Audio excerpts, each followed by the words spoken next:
Welcome to Global Byte. Please subscribe and hit the bell icon for more breaking updates. The world watches as China delivers its first squadron of J-10C Vigorous Dragon fighter jets to Venezuela, a move that shakes the foundations of American dominance in the Western Hemisphere. This is more than a military sale. It's a bold statement, marking the arrival of a near-peer competitor with advanced aerial power, just a short flight from the U.S. mainland. The induction of these jets into the Venezuelan Air Force signals a new era of multipolar rivalry, where old alliances are tested and the balance of power is up for grabs. The Dragon has landed, and the hemisphere will never be the same. To grasp the J-10C's significance, we must revisit Venezuela's shifting alliances. Once reliant on US-made F-16s and Western doctrine, Venezuela pivoted sharply after Hugo Chávez's rise, turning to Russia for advanced Su-30 Mk2 fighters and a host of military hardware. This partnership gave Venezuela a formidable air force and symbolized defiance against US influence. But dependence on Russia brought new vulnerabilities, costly maintenance, economic collapse, and eventually, crippling sanctions on both nations. As spare parts dried up and the Su-30s languished, Venezuela's air power began to erode. The foundation of its defense was cracking, forcing Caracas to seek a new, reliable patron. Enter China. Venezuela's dramatic shift from Russian to Chinese fighter jets was not a matter of preference, but a move forced by circumstances beyond its control. For years, Venezuela had relied heavily on Russian military hardware, especially its fleet of Su-30 Mk2 jets, which symbolized the country's strategic partnership with Moscow. However, as international tensions escalated, Venezuela found itself caught in the crossfire of global politics. US and European sanctions didn't just target Venezuela's oil exports, they struck at the heart of its economy and military infrastructure. The country's ability to maintain and operate its Russian-made jets was crippled, as spare parts and technical support became nearly impossible to obtain. Meanwhile, Russia, grappling with its own wave of sanctions and economic troubles, could no longer provide the lifeline Caracas desperately needed. With its air force grounded and its military readiness in jeopardy, President Nicolas Maduro was forced to look elsewhere for support. China, with its vast industrial capacity and growing ambitions on the world stage, emerged as the only viable partner. Beijing's willingness to step in was not just about business. It was a calculated move to expand its influence in Latin America. China, already Venezuela's largest creditor thanks to years of oil-backed loans, saw a unique opportunity to deepen its ties with Caracas. By offering advanced military technology and financial support, China could secure a strategic foothold in the Americas, right in the US's backyard. The result was a bold and unprecedented pivot. China supplied Venezuela with state-of-the-art fighter jets, robust supply chains for maintenance, and flexible financing arrangements, often structured as oil-for-jets deals. This partnership allowed Venezuela to rebuild its air force and maintain a semblance of military strength, even as it remained isolated from much of the Western world. For Venezuela, this was a matter of survival, an urgent response to crippling sanctions and international isolation. For China, it was a strategic masterstroke, providing a platform to challenge US dominance in a region of immense geopolitical importance. Ironically, the very sanctions designed to isolate Venezuela ended up pushing it closer to Beijing, forging a partnership that would have seemed unlikely just a decade earlier. With both nations eager to defy Western pressure, the stage was set for a historic military alliance, one that would reshape the balance of power in the Americas for years to come.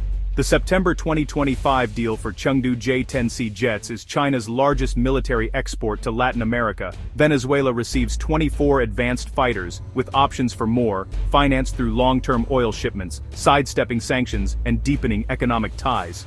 The jets, equipped with cutting-edge radar and missiles, arrived in early 2026, assembled by Chinese and Venezuelan teams at El Libertador Air Base. The package includes training, spare parts, and a joint maintenance facility ensuring operational sustainability. China frames the deal as normal trade, but it's a clear challenge to the Monroe Doctrine and US influence. The J-10C sale is more than a transaction. It's China's declaration of arrival in the Americas, Washington's reaction was swift and severe.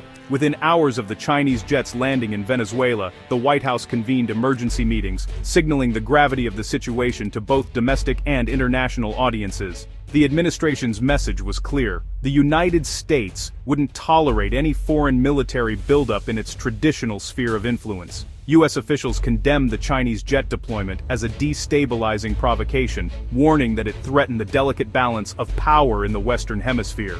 In response, the Pentagon ramped up military operations in the Caribbean, deploying Navy destroyers, surveillance aircraft, and advanced fighters to monitor Venezuela's airspace and coastline. These moves were not just about deterrence, they were a show of force meant to reassure allies and send a message to Beijing that the U.S. remains committed to defending its interests in the region. Diplomatically, the U.S. scrambled to reassure allies, strengthen partnerships, and coordinate a regional response. High-level envoys were dispatched to key Latin American capitals, where urgent meetings took place behind closed doors. The State Department fast-tracked arms sales and military aid to threaten neighbors, hoping to bolster their defenses and discourage any further escalation.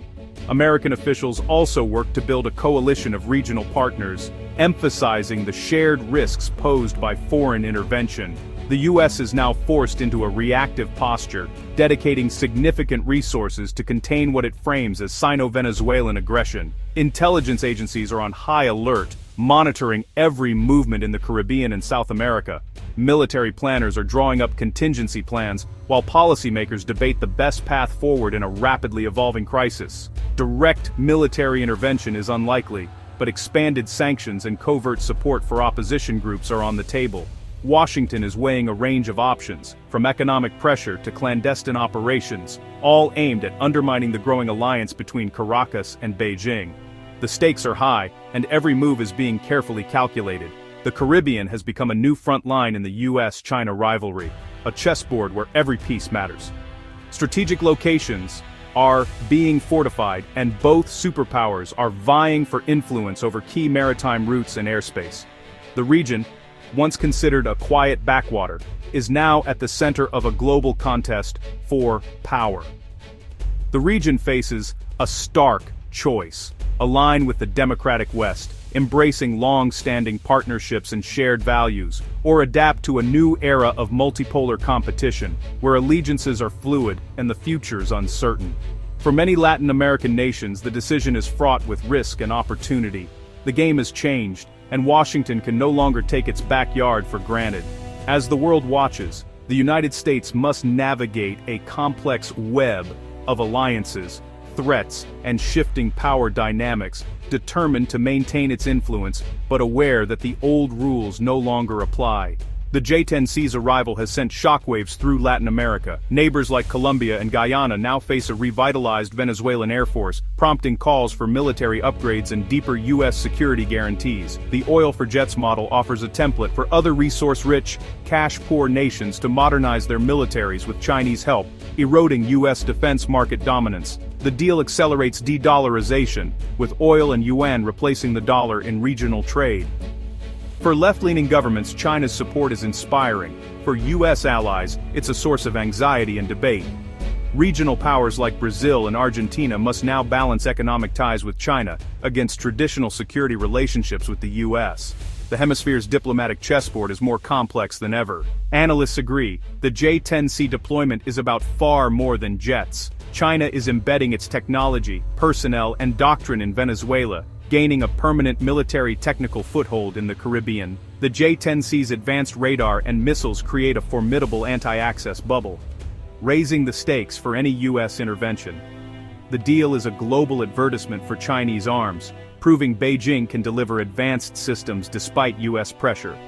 China's endgame: a multipolar world where U.S. dominance is contested everywhere. By arming Venezuela, China stretches U.S. resources and attention, forcing Washington to play defense in its own hemisphere. The J-10Cs are a pawn advanced deep into enemy territory, fundamentally altering the game. The message is clear: China is here to stay. The J-10C deal is just one facet of China's growing influence in Latin America, While headlines focus on fighter jets, the reality is that Beijing's reach extends far beyond the military sphere, touching nearly every aspect of life in the region. From bustling city centers to remote rural areas, the impact of China's presence is increasingly visible and deeply felt. For years, Beijing has built economic and technological ties, investing in infrastructure, dominating trade, and rolling out 5G networks through companies like Huawei. Chinese companies are now involved in everything from building highways and railways to upgrading ports and energy grids. These projects not only create jobs, but also bind local economies to China's vast supply chains, making the region increasingly dependent on Chinese technology and investment. Military sales are a natural extension, with other nations quietly exploring Chinese hardware, from drones to naval vessels. Defense expos across Latin America now feature Chinese equipment alongside traditional Western suppliers, signaling a shift in the region's security partnerships. These deals often come with fewer restrictions and more flexible financing, making them attractive to governments seeking alternatives to US or European arms. China's digital infrastructure and Beidou satellite stations create a technological ecosystem independent of the West, making Chinese military systems an attractive integrated option. The expansion of Chinese data centers and satellite networks means that Latin American countries can access advanced communications and navigation services without relying on Western providers, further deepening their ties to Beijing. Beijing's no-strings-attached approach appeals to governments wary of US conditions on aid and investment.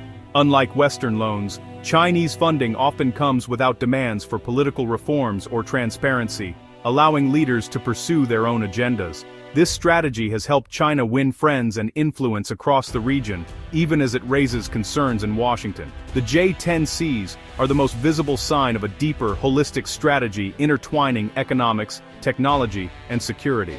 China's approach is not just about selling products, it's about embedding itself in the region's future, shaping the way Latin America grows, communicates, and defends itself. The Western Hemisphere is being reshaped from the ground up.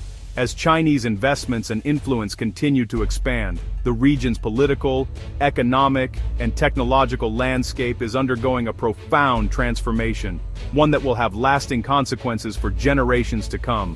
The arrival of China's J-10Cs in Venezuela marks the end of uncontested US influence in the Americas and the start of a new era of great power competition. These jets are flying symbols of a shifting world order, born of Venezuelan desperation and Chinese ambition. The oil-for-jets model could inspire other nations to pivot away from the West, further eroding US dominance. The region now faces a new military reality, likely sparking an arms race and deeper US commitments.